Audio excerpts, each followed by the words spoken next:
from the Frontier Communications Studio. This is West Virginia Tonight. Live from the state capitol, the latest information from towns all across the state. Brought to you from an award-winning team, including your host, Dan Thorne. Now, West Virginia Tonight. Work hard for what you want in life. That you work hard for what you want in life. That your word is your bond, that you do what you say you're going to do. That your word is your bond, and you do what you say. Well, there you have it. Controversy dominating the Republican National Convention. Today, Donald Trump's campaign denying allegations that his wife, Melania Trump, plagiarized a Michelle Obama speech. Good evening. I'm Dan Thorne. We're your local election headquarters. As day 2 kicks off, many are still seeing striking similarities between last night's speech and the speech the First Lady gave to the DNC in 2008. The Trump campaign put out this statement. Melania's team of writers took notes on her life's inspirations and in some instances included fragments. Well, there's no shortage of drama. It's been another busy day at the Republican National Convention in Cleveland, but tonight the spotlight will be on a U.S. Senator who is making a primetime address. Our own chief political reporter Mark Curtis is live in the mix right now. Mark? Dan, good evening from the Quicken Loans Arena here in Cleveland, Ohio, site of the Republican National Convention.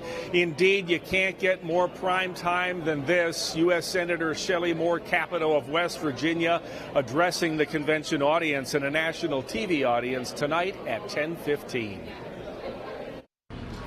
While much of the convention buzz is on accusations of plagiarism in Melania Trump's speech, most delegates hope to stay on message for Donald Trump's nomination. We know that we cannot elect Hillary Clinton because 4 more years of Barack Obama's policies of overreaching in the federal government, crippling the coal industry is not something that we can have. West Virginians are gearing up for a speech of their own as Mountain State U.S. Senator Shelley Moore Capito will address the convention and nation in prime time Tuesday night. And how I'm concerned about the economy in West Virginia and how this election is going to be very important for not just West Virginians but for Americans to decide what kind of future we want in terms of jobs, job creation. Now, earlier this year, a social media study showed that people in West Virginia made more tweets and Facebook posts about Donald Trump than people in any other state in the nation. That's a show of his popularity in the Mountain State. Senator Capito knows her primetime speech is important back home and to Trump. And so that is going to be a big job, but one I welcome because I think it means that Donald Trump can handle those issues and Hillary Clinton cannot. Wednesday at the convention includes the nomination of Governor Mike Pence to be vice president and his acceptance speech.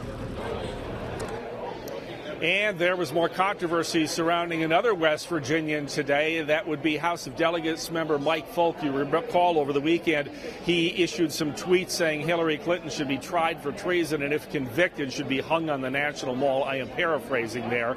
In any event, a group called Democrats, the Democratic Coalition Against Trump, issued a statement today denouncing Donald Trump for not denouncing the comments made by House of Delegates member Mike Folk. We still don't know if Folk is here. I haven't seen him, and there's a chance he's not going to arrive for the convention where he is an alternate delegate.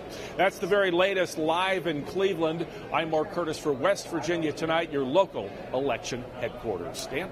All right, Mark, thanks a lot. Still a lot of controversy going on there. Well, he will be there continuing to cover the Republican National Convention all week long right here on West Virginia Tonight.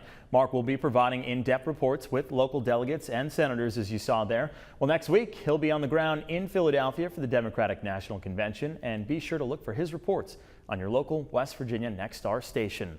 Continuing coverage tonight, the state has now confirmed its first case of Zika virus in a pregnant woman. The DHHR is confirming the findings, this latest case bringing the total in the Mountain State to 8. All 8 cases were contracted by travel to countries where the virus is currently active. The CDC suggests waiting at least 8 weeks if you are wanting to get pregnant. There have been no reports of local mosquitoes transmitting this disease in the United States. Meanwhile, a new and alarming fact comes to light about Zika. Until now, experts thought that you could only get it through mosquito bites or sexual contact. But now in Utah, someone got it by caring for an elderly relative who had the virus. The family member who took care of him apparently got it through contact with body fluids. Right now, officials are trapping mosquitoes in Ohio County. They don't believe that any mosquitoes in the United States are carrying Zika, but they say it's only a matter of time. In this most recent case of an individual, a caregiver who developed Zika as a result of caring for an individual, there is not a lot of information that's been released on how that individual could have contracted it. Therefore, yes, practice your standard precautions to prevent any kind of exposure. Yeah, well, went on to say that even though the mosquitoes currently in this area can carry encephalitis and West Nile virus, he advises wearing long pants and long sleeves and using insect repellent containing DEET. Also, he says to empty anything containing standing water on your property, from a tire to an unused swimming pool. When floodwaters hit our homes, fast action often overshadows precautions against health hazards. Randy Yohe has some basic safety tips that if water happens to be contaminated. Here in Huntington, health department crews say when it comes to cleanup and possible contamination, that protective gear and bleach and an awful lot of fresh water are a cleanup crew's best friend. And they say when you smell that horrible smell after the flood waters have receded, well, that's not necessarily from bacterial contamination. Well, the nasty smell can be just about anything. It can be trees and limbs and leaves and things. It could be sewage that has been leaked into the stream. Oh, I think they should take every step possible so they don't get infected or cut, and of course get those shots. Health department folks say if you've been around flood waters that have come up and receded or in the thick of flood cleanup, you should make sure your tetanus shots are updated. Several flood-stricken communities are giving out free tetanus shots. You should take advantage of that. In Huntington, I'm Randy Yohe for West Virginia Tonight. Well, that is certainly some good advice. Well, West Virginia native Jennifer Garner returned to Kanawha County after this historic flooding rocked the Mountain State last month. The former George Washington High School graduate toured the damage at former rival school Herbert Hoover. The actress organized a fundraiser to help the high school. Hillary Hall is live at the University of Charleston, where the event will be happening soon. Hillary? That's right, Dan. Tonight's event is all about raising money for flood-damaged Herbert Hoover High School. Now, event tickets for the meet and greet with Jennifer Garner, the prices ranged anywhere from $100 all the way to $1,000. But those prices gave event goers different options for a photo op with Jennifer and the private reception that's happening inside right now. From there, Garner's group, which is called Save the Children, will donate all of those proceeds directly to Herbert Hoover High School. And from there, the money will likely be used for the lengthy recovery process ahead of that school as the school year starts in just a few weeks. Reporting for West Virginia Tonight in Charleston, I'm Hillary Hall. All right, Hillary, thank you. Well, as those flood relief efforts continue nearly a month after the deadly flood swept through southern West Virginia, a group of students from Wheeling Jesuit University spent time helping two families. Laurie Conway has more from Wheeling.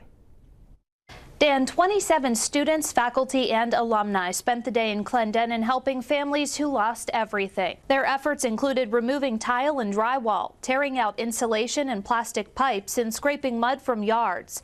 Even seeing the devastation firsthand, they say the stories of the flood victims had the biggest effect on them. The neighbor was a 93-year-old woman with diabetes, and she had to be rescued from her home because she refused to leave.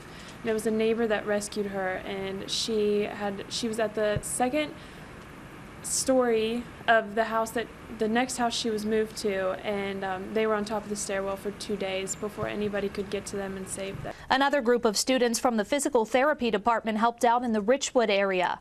The trip was coordinated by the university's Appalachian Institute. Officials say they're planning future trips. Reporting in Wheeling for West Virginia Tonight, I'm Laurie Conway. All right, Laurie, thank you. Well, West Virginia gets its first Uber driver in Charleston.